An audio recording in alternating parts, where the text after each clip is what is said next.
Trois éléments qui prouvent que le président Paul Biya risque de ne pas être candidat aux élections présidentielles de 2025. On va écouter un ensemble de vidéos et on va analyser après. Écoutons d'abord cette première vidéo de ce monsieur assez observateur comme moi. Dire est très important pour comprendre la suite. Il dit que Paul Biya est en train de mener son dernier mandat. Et il l'a dit sans le dire, en posant des actes. À la dernière prestation de serment, il a posé 4 actes, j'étais en train de dire. Le premier acte porte sur la date de la prestation de serment. 6 novembre, la dernière fois c'était le 6 novembre. Toutes les élections se sont passées entre le 7 octobre et le 13 octobre. Donc il y avait une possibilité de faire une prestation de serment un 6 novembre, mais ça n'a jamais été le cas, sauf la dernière fois. Ce n'est pas le hasard. Deuxièmement, dans son discours d'investiture, il dit clairement, reprenez les bancs, ce mandat ne sera pas comme les autres. Et il va reprendre la même chose au discours de fin d'année, ce mandat ne sera pas comme les autres. Pour moi, ça rejoint le premier point. Le troisième acte, ce jour-là, il sort de l'Assemblée, parce que moi je scrute toutes les images, et il rentre debout dans son véhicule et il saluait. Il rentre debout dans son véhicule et il saluait. Ça, c'est le troisième acte. Le quatrième acte, il arrive à l'entrée du palais d'Itoudi, il descend de véhicule, il échange avec les gens, il traverse les grilles à pied, et de l'autre côté, il va entrer dans la Mercedes 600 décapotée blanche qu'il avait utilisée à sa première prestation de serment. Quel est l'intérêt de changer de véhicule juste à l'entrée et d'aller entrer dans un vieux véhicule si ce n'est pas C'était des signes de revoir selon vous? Pour moi, c'est clair. Parce que par la suite, vous êtes dans l'étude des signes. Oui, tout à fait. Vous êtes sémioticien. C'est normal. Par la suite, on ne va plus jamais voir le président Biya un 6 novembre. Par contre, c'est Franck Biya qu'on va voir le 6 novembre. À Fumban, c'était le 6 novembre. Et à Fumban, il va saluer quelqu'un qui venait de remplacer son père. Même comme pour dans les chefferies traditionnelles. Je ne prends pas tout ça à la légère. La symbolique est là. Et c'est un an après, toujours le 6 novembre, que Franck prend encore la parole. Il va à Rey et à Garoua. Et 6 novembre, ce jour quand même, on l'a vu avec l'écharpe du RDPC. Il faut bien regarder les images. Bon, ça, c'était les sorties préparées. Il y a une sortie impromptue à Mbankolo. Ça, c'était impromptu. La troisième sortie préparée, c'est toujours un 6 novembre. C'est ce jour-là qu'il prend sa carte du parti. Il est aujourd'hui officiellement. Alors, après tous ces signes, c'est pour faire comprendre quoi? Mais justement, aujourd'hui, il a la possibilité de devenir président national du RDPC, ce qui n'était pas le cas. Donc, merci. On va écouter la deuxième vidéo. Nicolas Sarkozy, communicant de l'ex de Paul Biya pour 2025. Durant ses 5 années à la tête de l'État français, Nicolas Sarkozy n'a jamais visité le Cameroun. Cependant, dans les prochaines semaines, l'ancien président français s'y rendra, accompagné d'une importante délégation d'hommes d'affaires français. Cette rencontre est le résultat de longues négociations entre lui et Samuel Vondo Ayolo, directeur du cabinet civil de la présidence de la République. Cette initiative a été aussi facilitée par André Magnus Ekoumou, ambassadeur du Cameroun en France, et Thierry Marchand, ambassadeur de France au Cameroun.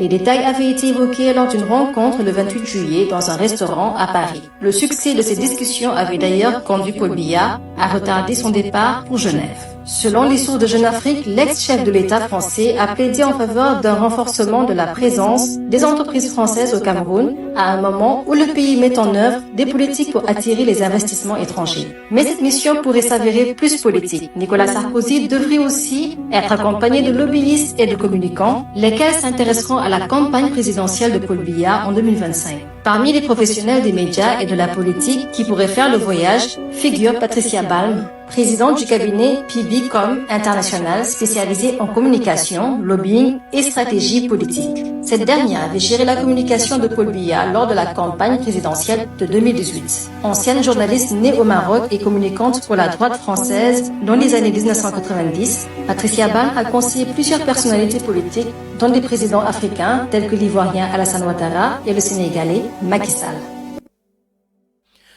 Ok. En 2018, on disait que Paul Biya est mort.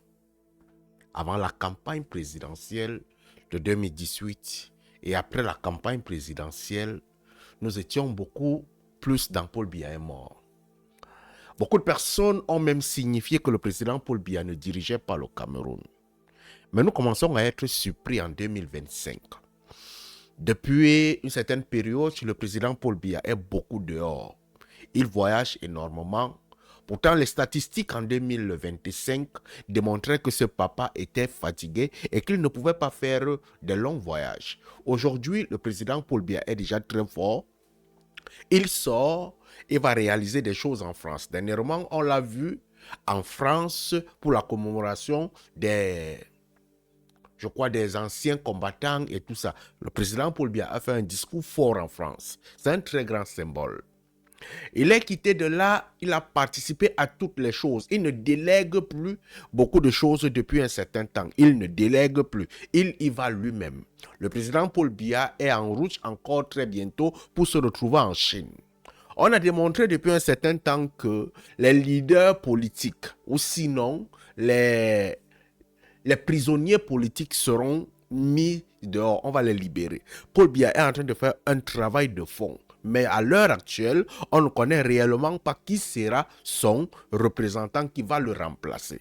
Mais beaucoup de paramètres commencent à prouver que ça pourrait peut-être être Franck Biya. Et à l'heure actuelle, nous sommes dans une très grande distraction au Cameroun avec la FECAFOOT.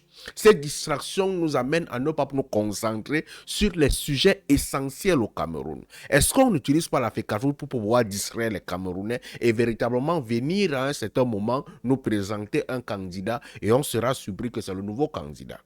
Depuis un certain temps, je ne veux pas parler de Maurice Kamto, mais je vous prouve qu'à l'heure actuelle au Cameroun, tous les opposants politiques sont pratiquement embrigadés. Tous les vrais opposants politiques, ils n'existent presque pas. Et c'est la stratégie avec le ministère de l'administration territoriale, embrigader tous les opposants politiques. Et Paul Biya a commencé véritablement sa vraie campagne électorale. Ceux qui ont connu en 2018, Paul Biya n'est pas sorti. Il n'a presque pas fait de campagne électorale. Mais cette fois-ci, il est au four et au moulin pour pouvoir faire la campagne électorale. C'est pour ça que Sarkozy va partir pour pouvoir essayer de renforcer. Paul Biya est en train de nous démontrer qu'il est en train de renforcer ses liens politiques avec la France. Ce qu'on n'attendait pas, c'est qu'il ne faisait pas parce qu'il était plus connecté à la Chine. Mais ces derniers temps, il s'est beaucoup rapproché de la France. Pourquoi ? C'est justement pour pouvoir ouvrir le bon portail et donner des canevas déjà à celui qui va le remplacer. Nouer des liens, souder des liens. Il va partir bientôt en Chine. On va donc être surpris d'ici quelque temps que le président Paul Biya, moi j'ai dit que si le président Paul Biya ne fait pas un remaniement ministériel d'ici décembre, il n'y a rien à dire. Sachez que c'est son dernier gouvernement qui va là avec et il va juste se dire, ok, je vous présente le nouveau candidat, voici comment ça va se passer.